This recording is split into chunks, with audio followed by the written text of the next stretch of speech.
Esse podcast é apresentado pela Aldeia.cc, feito para você acelerar na nova economia. Tudo bem, pessoal?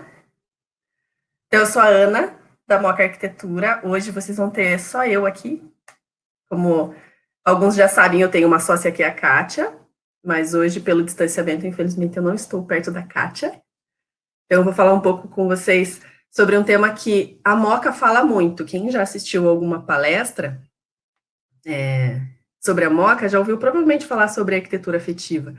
A gente fala muito que o nosso trabalho e a nossa arquitetura é uma arquitetura afetiva. E quando a gente fala sobre afetivo, é porque a gente quer realmente se distanciar dessa imagem que a arquitetura tem, sabe? De luxo, sofisticação, de algo inatingível, de um serviço que não serve a todos. Na verdade, ele serve a todos e a essência da arquitetura é exatamente essa, né? E para nós, assim, o que relaciona o afetivo, porque quando a gente entende afetivo como um estado de espírito mesmo, e ele se associa aos sentimentos, principalmente ao amor, a gente entende que a arquitetura ela tem que estar relacionada a sentimento, né? Do que você toca, do que você vive, do que você faz. Então, para a gente, a arquitetura ela tem que contar uma história. E essa história geralmente é a história de quem está usando, de quem está vivendo, de quem está dormindo nesse espaço. Eu e a Kátia, a gente tem um costume de trabalhar que a gente conta muito as nossas histórias, né? A gente gosta de colocar um pouco da nossa vivência e do nosso passado nisso. Então, a gente gosta de ouvir dos clientes essa parte também, quando a gente faz um projeto, assim. A gente gosta de entender até onde chegou a história dele e o que vai acontecer a partir do momento que a gente começar a participar desse novo capítulo dessa história. Como que isso vai interferir e de que forma a gente vai poder mudar a vida dessas pessoas. E para isso você tem que entrar no sentimento, né? Então, assim, a arquitetura hoje é muito empatia no nosso sentido, é você realmente sentir a dor do outro pelo seu próprio coração. É como se você sentisse as dores do outro dentro de ti, mas acho que de uma forma mais sincera, entende? Porque às vezes a gente entende empatia como só perceber o outro, ou talvez se preocupar com o outro, mas não é bem isso. Acho que a empatia é você realmente se colocar no lugar da outra pessoa e viver a vida como ela. Então, a gente, como arquiteto, quando vai projetar um espaço comercial, por exemplo, a gente tem que entender que existem diferentes histórias, diferentes pessoas, diferentes realidades que vão usar aquilo, e a gente tem que se colocar no lugar dessas pessoas. Então, dentro de uma casa, por exemplo, cada pessoa tem uma singularidade, né? Você usa a tua casa de formas diferentes. Cada um usa e tem uma rotina diferente. A gente costuma perguntar para os clientes, por exemplo, qual que é a tua rotina desde a hora que você acorda até a hora que você vai dormir? Qual que é a primeira coisa quando você faz depois que você abre os olhos? Tem gente que pega o celular, tem gente que levanta e faz xixi, tem gente que fica um tempinho ali se revirando. Tudo isso é importante quando você vai fazer um projeto. A forma como você usa o teu espaço de vida é bastante diferente. Por exemplo, tem gente que gosta de levantar e fazer xixi, mas não gosta de colocar o pé no piso frio. Isso é importante. Por que isso é importante para nós? Porque na hora de projetar um espaço, a gente vai ter que pensar se precisa de um tapetinho, se a porta do banheiro não vai tirar o tapetinho do lugar. Então, assim, são pequenos detalhes que a gente pergunta para o cliente e acaba se tornando o melhor amigo dele, porque ele realmente tem que contar as intimidades dele para nós, para que a gente possa criar um espaço funcional, um espaço que faça sentido, né? Então, é muito gostoso o processo de projeto nesse sentido. Que a gente se torna super best friends de todo mundo e o cliente tem que estar à vontade para falar com a gente, para se abrir e contar a história dele. E aí, quando a gente começa a falar, por exemplo, sobre o que é a nossa casa, muitas pessoas acho que nunca tiveram nem a experiência de contar para uma outra pessoa assim, fale um pouco qual é o teu sonho mais maluco da tua casa, o que você mais gosta, o que você imagina e sonha dentro da tua casa, porque a gente está sempre bombardeado com uma imagem, com foto, com vídeo, o que é a casa perfeita, o que está na moda, isso é legal, isso combina, aquilo outro não combina. na verdade, dentro de casa, a gente tem que usar o que a gente ama e o que nos representa como seres humanos e como pessoas que se relacionam, entende? Em que sentido? Dentro de casa, não importa se o verde combina com o azul. Dentro de casa, a gente tem que entender, por exemplo, por que o azul, como está aqui atrás de mim, o que esse azul representa? O que é que esse quadro que está aqui atrás representa para mim? Eu criei um cenáriozinho hoje aqui para contar para vocês algumas histórias de por que, por exemplo, na minha casa eu tenho muito cacareco. Eu tenho cacareco pra caramba, a Kátia é igual. Quem um dia tiver a oportunidade de conhecer o nosso escritório vai ver que a gente é meio acumuladora de cacareco. Mas é porque a gente gosta das lembranças que essas peças nos trazem. Porque para a gente é exatamente isso que é importante dentro de um projeto. Por exemplo, aqui no fundo, eu tenho um quadro de uma viagem, que é muito legal a história, porque eu fiz fiz um mochilão com 2 amigas, e nós 3 compramos o mesmo quadro. Então, a gente tem como história e lembrança um quadro dessa viagem. E desse lado aqui, eu tenho um outro pôster que eu comprei numa outra viagem com a Kátia, justamente. E quando eu olho para esse papel, eu não lembro só de, ai, que bonito, olha que chique, um papel de arroz com uma letra japonesa. Está na tendência, com ainda assim, a moldurinha, né? Porque isso aqui está super na moda, vi no Pinterest. Não é exatamente isso. O que isso representa para mim, como pessoa que vive dentro dessa casa? Me lembra a minha melhor amiga, me lembra uma viagem deliciosa, me lembra o momento em que a gente viu o papel. Então, assim, essa memória afetiva que eu tenho com um pedaço de papel é o que a gente tenta fazer dentro de um projeto de arquitetura. Então, às vezes, assim, esse conforto psicológico que eu tenho de lembrar que eu tenho uma amiga, que eu tenho essa melhor amiga e que ela está aqui, ela está nesse papel junto comigo, nessa história que a gente viveu junto. Isso é mais importante do que simplesmente seguir uma tendência, né? Como a Priscila aqui falou agora. Não é só seguir tendência, é você contar e reconhecer a tua casa como algo teu. Então, por exemplo, eu vou contar uma história para vocês que eu vivi recentemente, que eu acho que exemplifica bem legal isso, assim. Dia 1º de março deste ano, eu viajei com o meu noivo para Nova York e a gente pegou um Airbnb. E a gente viajou numa época em que o corona não estava ainda nesse fuá que está agora, né? A gente viajou, assim, sabendo algumas notícias. No Brasil tinha tido um caso que não estava confirmado ainda, ok. Então, a gente teve, assim, 3 momentos da viagem, né? Foi um primeiro momento tranquilo, um segundo momento que a gente começou a receber algumas informações, alguns cancelamentos, o museu fechando, a gente começou a perceber o que estava acontecendo. E na última semana, tudo fechou em Nova York, tudo. A gente voltou agora na sexta-feira, então, de segunda-feira até sexta, a gente não tinha nem restaurante para comer, a gente não tinha museu, não tinha lugar nenhum para visitar. Só que eu estava numa cidade estranha, apesar de já ter ido a Nova York antes, é uma cidade estranha, não é a minha cidade. E eu não estava na minha casa. Eu estava no Airbnb, e um Airbnb bastante minimalista até, porque a gente escolheu um, assim, que fosse meio nova-iorquino, né? Então, era engraçado, porque dentro da casa tinha 4 copos, 4 pratos, 4 talheres, sabe? O mínimo do mínimo, pratinho branco, copinho transparente. E nessa semana que eu passei dentro de uma outra casa, que não era minha, eu percebi o quanto me fazia falta as pequenas coisas que eu tinha em casa, por exemplo, né? Eu tô tomando água aqui no copinho. Tipo, quanto um copo que eu comprei num momento especial, um copo que eu ganhei de alguém especial, as minhas louças, que eu brinquei ainda numa live ontem, que eu tenho muito pratinho, e eu tenho muito pratinho mesmo, pratinhos que eu ganhei, pratinhos que eu comprei, pratinhos que eu achei, porque tem pratinho que eu achei na rua, achei no lixo, e que viraram decoração de parede, o quanto isso fez falta, de um jeito estranho, assim, como se esse conforto psicológico eu não estava tendo, a saudade que eu senti dos meus livros na minha estante, a saudade que eu senti das minhas plantas, essa planta, por exemplo, ela é especial porque eu ganhei de aniversário da Patrícia do Borealis, e eu acho que quando eu ganhei, inclusive, eu pensei, se tem uma planta que vai ter que durar o resto da vida é essa, porque é um presente de amor, né, não foi uma planta que, enfim, não tem uma história, ela tem uma história bonitinha.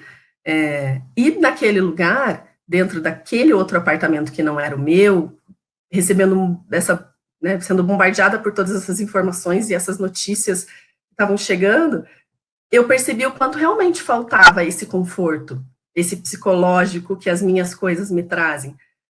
Lógico, eu sentia falta muito da minha família, das minhas cachorras, né? Mas das pequenas coisas, assim, a gente brincava, eu e o meu noivo, ai, que saudade do nosso sofá, e faz pelo menos uns 2 anos que a gente xinga o nosso sofá, que ele é uma porcaria do sofá velho, e faz tanto tempo que a gente xinga a nossa cama, ai, como a gente precisa trocar essa cama, porque essa cama tá horrível. Como faz falta aquilo que tem o teu cheiro, aquilo que tem um toque. O nosso sofá, apesar de ser um sofá velho, estourado, o toque dele, o tecido dele, me dá um conforto do meu café da manhã, porque eu sou dessas que toma café da manhã no sofá todo dia. Como faz falta esses pequenos né, sensações, esses pequenos sentimentos mesmo dentro da tua casa. A gente busca sempre perguntar para os nossos clientes texturas que eles gostam, cheiros que eles gostam, músicas que eles gostam, porque até o som. Eu moro de frente para a República Argentina. Eu tenho um biarticulado na frente de casa. Isso, acordar todos os dias ouvindo o biarticulado, acreditem ou não, é um tipo de conforto psicológico, porque eu me sinto em casa. Ouvir os sons da cidade dentro do teu ambiente é também uma forma de você se sentir dentro de casa. Então, quando a gente cria um ambiente para uma pessoa viver e morar, você tem que tomar cuidado com esses detalhes. Tem gente, por exemplo, que tem trauma de um som, trauma de um tecido, sabe, de ter tido, assim, uma experiência ruim num sofá de couro, por exemplo, e a pessoa, né, nunca mais quer sentar num sofá de couro. Então, a gente não pode simplesmente chegar e falar, olha aqui, a tendência agora é sofá de couro, então nós vamos botar um sofá de couro na sua casa. E essa pessoa nunca vai sentar nesse sofá de couro, e toda vez que ela olhar para o sofá de couro, ela vai detestar aquele ambiente. Então, a gente tem que ter o cuidado de enxergar e viver realmente essa outra pessoa, né? Inclusive, existe eu não sei qual é a palavra, eu tenho isso com palavras. Um estilo que as pessoas chamam de Hilde, sabe? Que é dinamarquês, assim, ele é meio escandinavo, e ele vem muito dessa questão do aconchego, porque o significado dinamarquês de Hilde é aconchego. E nos países nórdicos, a gente sabe que faz muito frio, né? Eles passam mais meses de frio do que a gente, então eles passam muito mais tempo dentro de casa. Por isso até que esse conceito do aconchego de casa vem de lá. O brasileiro, por estar aqui nos trópicos, a gente tem um conceito de casa muito de dormitório, tem muita gente que passa muito tempo fora de casa. Então, as pessoas vão para casa simplesmente para dormir. Tem muitos clientes que fazem projeto de casa e tem um apartamento, e você pergunta quanto tempo você passa dentro de casa. E a pessoa pensa, eu durmo 7 horas por dia, mas eu chego em casa, 8, 9 horas.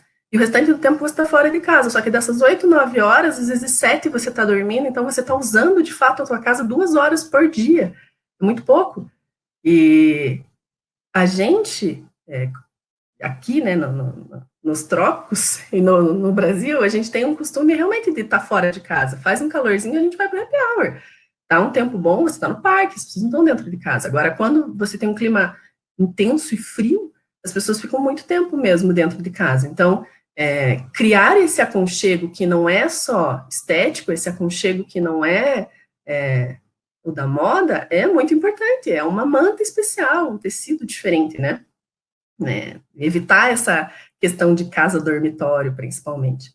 E aí, assim, o que é importante a gente puxar para o que está acontecendo agora? Porque a ideia hoje era a gente conversar um pouco sobre o que é essa arquitetura afetiva e de que forma ela se relaciona com esse momento que a gente está vivendo, né? Porque agora, de fato, as pessoas estão dentro de casa.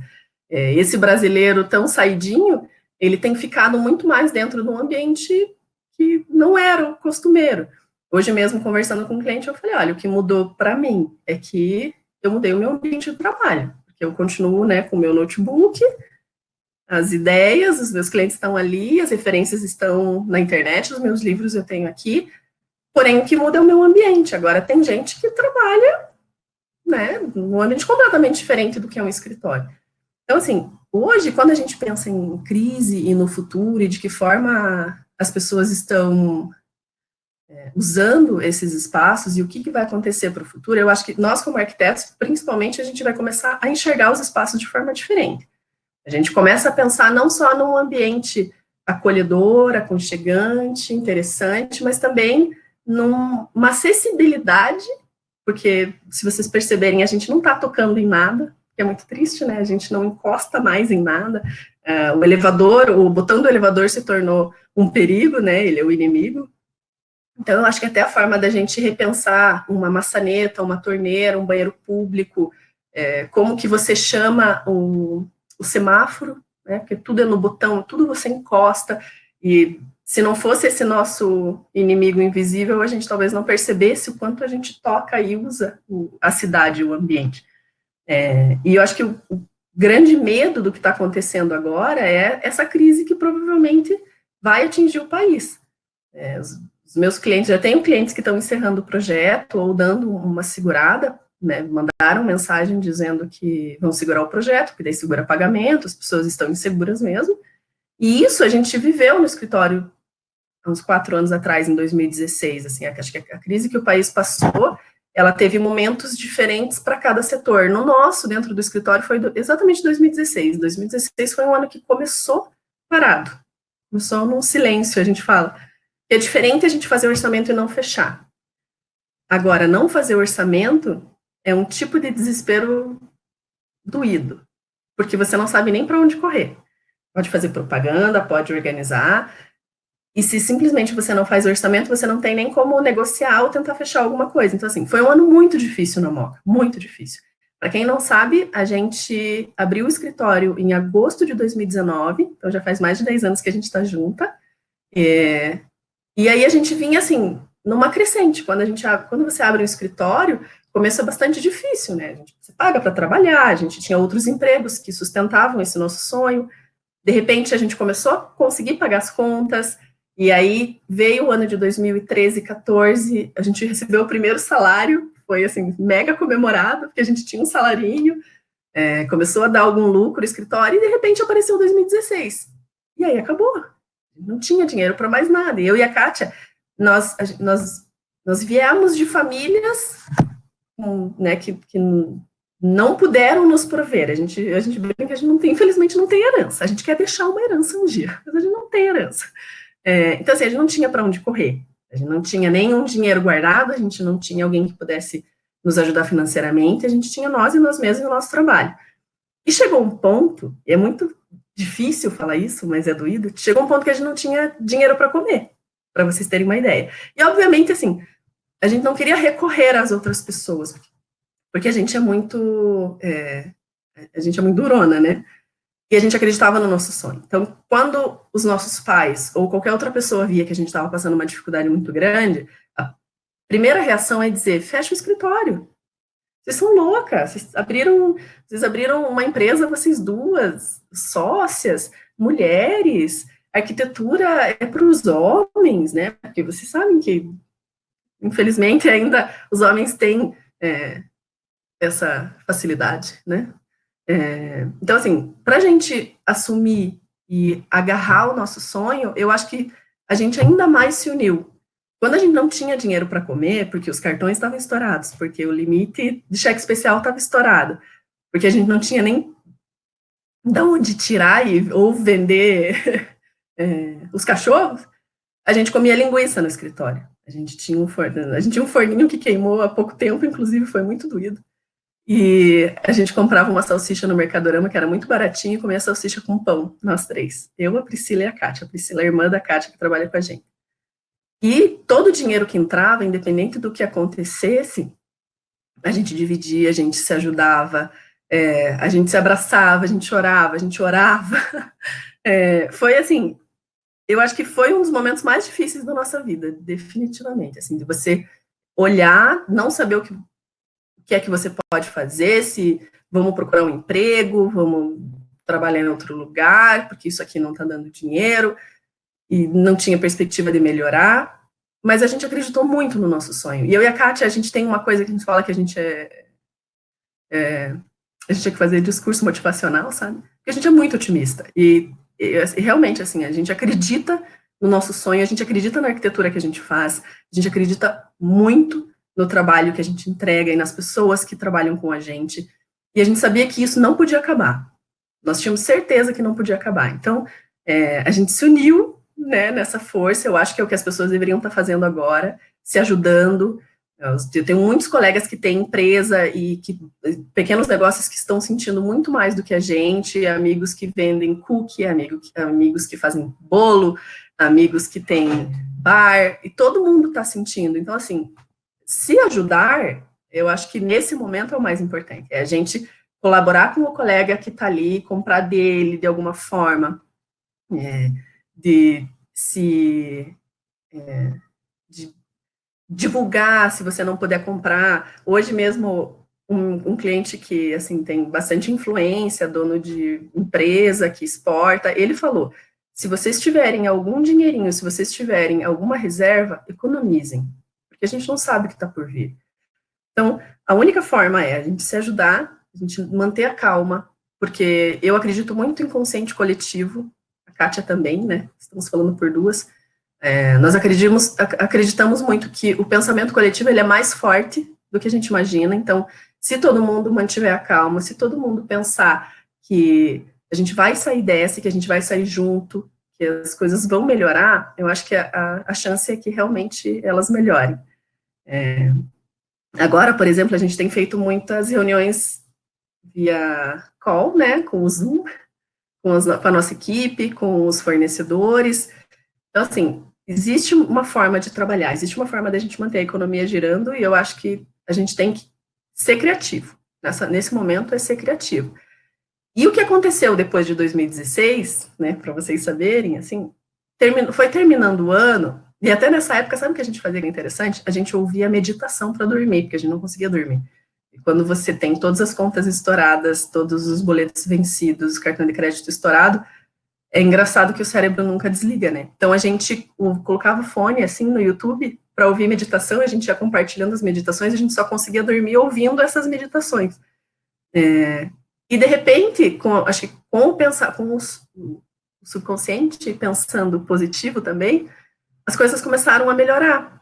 E, incrivelmente, 2017 e 2018 foram anos maravilhosos. A gente começou a fechar muito projeto. A gente pegou uma demanda incrível de clientes maravilhosos, de pessoas que eram o que a gente queria. A gente tem um mantra que fala assim, preciso e quero clientes leves e abonados.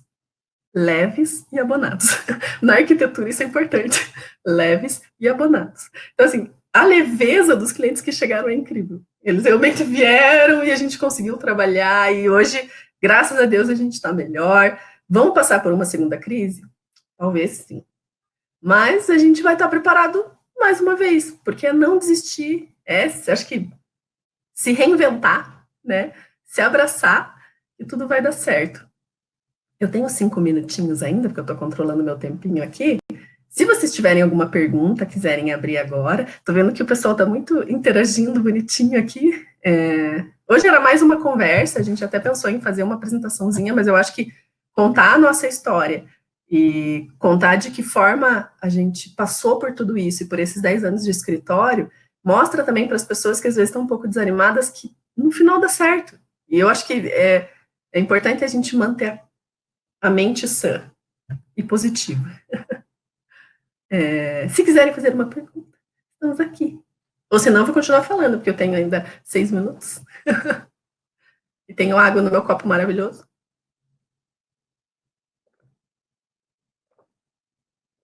Quanta gente linda. Ai, Monique, que querida. A Ana Pensa maravilhosa também. A Nara. Ai, sim, gente, olha, recém-formados, fiquem tranquilos. É difícil, é muito difícil. A gente tem 3 recém-formados na nossa equipe.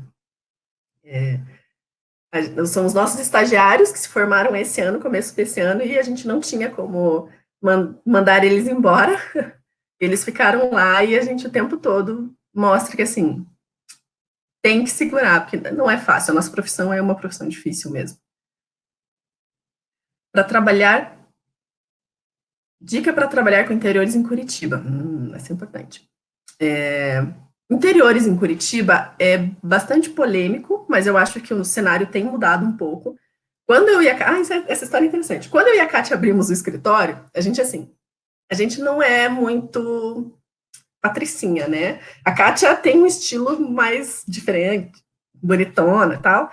Eu também sou meio despojada, assim, não usamos salto. A gente é meio... Né? Hoje ainda que eu fiz uma maquiagem no meu cabelo, porque eu vim aqui ver vocês.